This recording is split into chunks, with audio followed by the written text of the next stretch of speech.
भोग इच्छाओं की निवृत्ति। ब्रह्मलीन पूज्यपाद स्वामी शरणानंद जी महाराज कहते हैं, वर्तमान परिवर्तनशील जीवन की अस्वाभाविक इच्छाओं का कुछ भाग अनेक बार पूरा हो चुका है। फिर भी उन इच्छाओं की पूर्ति का राग निवृत्त नहीं होता, क्योंकि उनकी पूर्ति के सुख की स्मृति विद्यमान है। इसीलिए स्वाभाविक लालसा की पूर्ति नहीं होती और निर्विकल्पता नहीं आती। इच्छाओं की निवृत्ति तथा स्वाभाविक लालसा की पूर्ति न होने का एक कारण यह भी मालूम होता है कि हम जब इच्छा की पूर्ति करने चलते हैं तब उसका भोक्ता अपने को मान लेते हैं। भोग की इच्छा में भोक्ता निवास करता हुआ मालूम होता है, पर वास्तव में भोग की इच्छाएं ही भोक्ता में निवास करती हैं।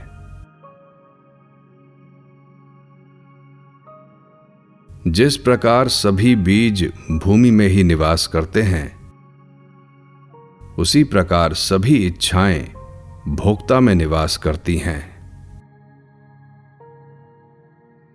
जिस प्रकार भूमि का नाश होने पर सभी बीजों का नाश हो जाता है, उसी प्रकार भोक्ता का नाश होने पर सभी इच्छाओं का नाश स्वतः हो जाता है। भोक्ता की रुचि से ही भोगेच्छाएं उत्पन्न होती हैं, भोक्ता के आश्रय से ही पुष्ट होती हैं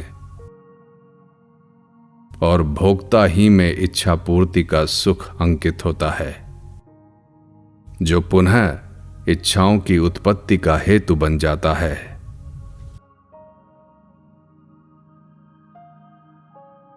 भोग इच्छाओं का अंत करने के लिए यह अनिवार्य है कि यह भाव अस्वीकार कर दिया जाए कि मैं भोक्ता हूं।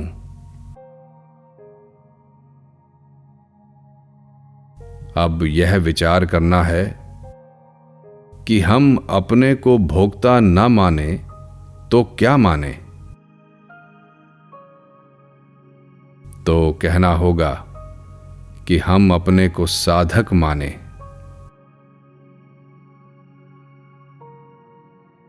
यदि हम अपने को साधक स्वीकार करें तो यह प्रश्न स्वतः ही उत्पन्न होता है कि हमारा साधन क्या है और हमारा साध्य क्या है। कारण कि साधक उसे ही कह सकते हैं जिसका कोई साध्य हो और जिसमें कोई साधन हो। यह नियम है कि साधक, साधन और साध्य में जातीय तथा स्वरूप की एकता और गुणों की भिन्नता होती है। इसी कारण साधक साधन होकर साध्य से अभिन्न हो जाता है। इस दृष्टि से समस्त जीवन साधन होने पर ही सिद्धि संभव है। अपने को साधक स्वीकार कर लेने पर ही समस्त जीवन साधन बन सकता है, क्योंकि स्वीकृति का विकसित रूप ही जीवन है।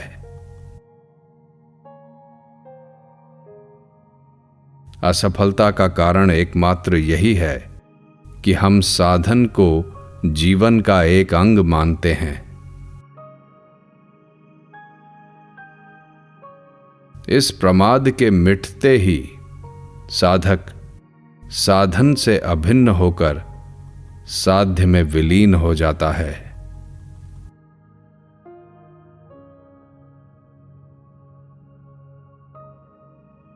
यह प्राकृतिक नियम है कि जिस मान्यता से जो इच्छा उत्पन्न होती है,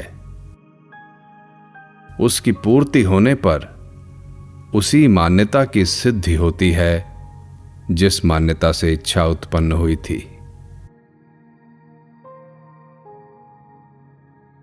साधन रूप मान्यता के बिना कभी भी अहंता साध्य में विलीन नहीं हो सकती। इस दृष्टि से साधन रूप मान्यता से भिन्न जो मान्यताएं हैं वे सब त्याज्य हैं।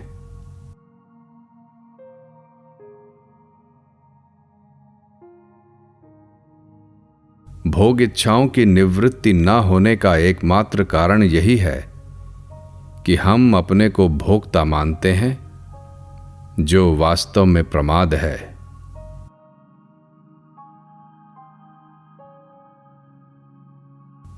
जब हम भोक्ता नहीं हैं, तब भोग हमारी वास्तविक चाह नहीं है।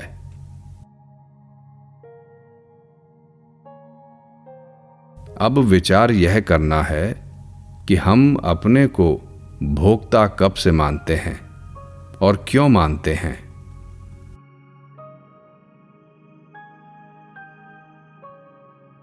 इस संबंध में यह कहना होगा कि उस काल का निर्णय कोई नहीं कर सका कि किस काल में अपने को भोक्ता स्वीकार किया था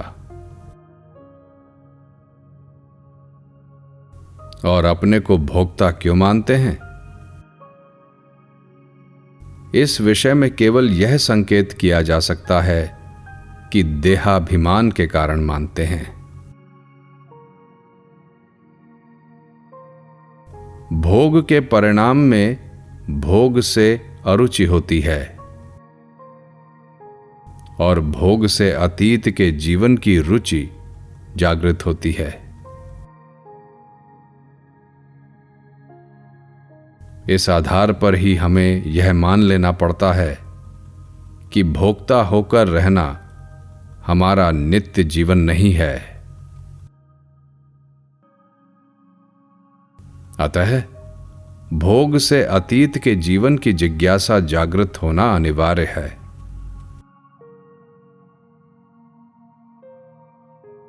अब विचार यह करना है कि वर्तमान परिस्थिति से हमें ममता करनी है अथवा उसके द्वारा साधन निर्माण करके साध्य से अभिन्न होना है।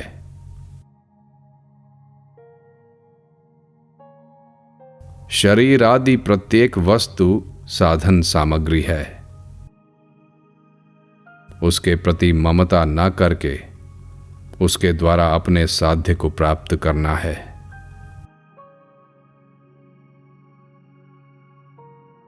साध्य वही हो सकता है जिससे देश काल की दूरी न हो,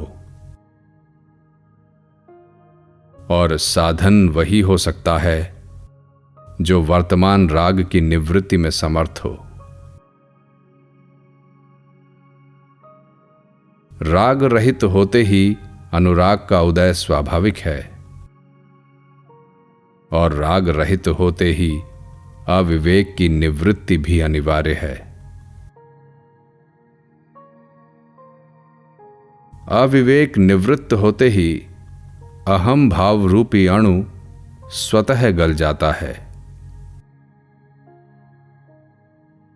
उसके गलते ही सब प्रकार के भेद तथा भिन्नताएं मिट जाती हैं और अपने साध्य से अभिन्नता हो जाती है।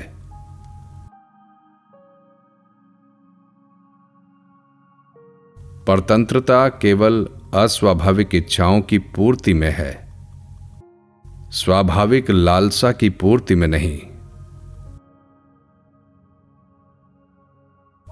अस्वाभाविक इच्छाओं की निवृत्ति स्वाभाविक लालसा की पूर्ति की सामर्थ्य प्रदान करती है।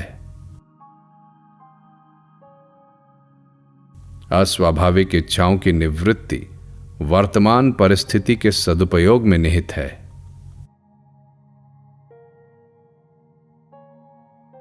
हमसे सबसे बड़ी भूल यही होती है कि जिसकी प्राप्ति वर्तमान में हो सकती है उसके लिए भविष्य की आशा करते हैं, और जिसकी प्राप्ति संभव ही नहीं है उसके लिए गतिशील रहते हैं। परिवर्तनशील परिस्थिति किसी भी प्रकार से नित्य नहीं रह सकती। हां, यह अवश्य है कि उसके उपयोग मात्र से परिस्थितियों से असंगता हो सकती है।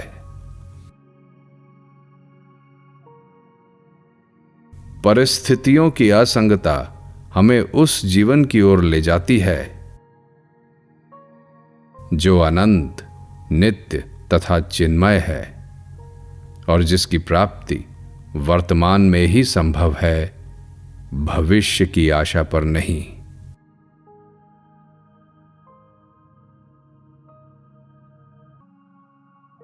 जो कर सकते हैं उसके कर डालने पर जो होना चाहिए वह स्वतः होने लगता है,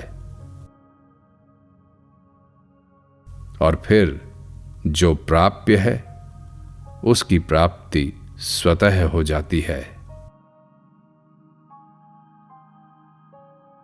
इस दृष्टि से प्रत्येक साधक साधन निर्माण तथा साध्य की प्राप्ति में सर्वदा स्वतंत्र है।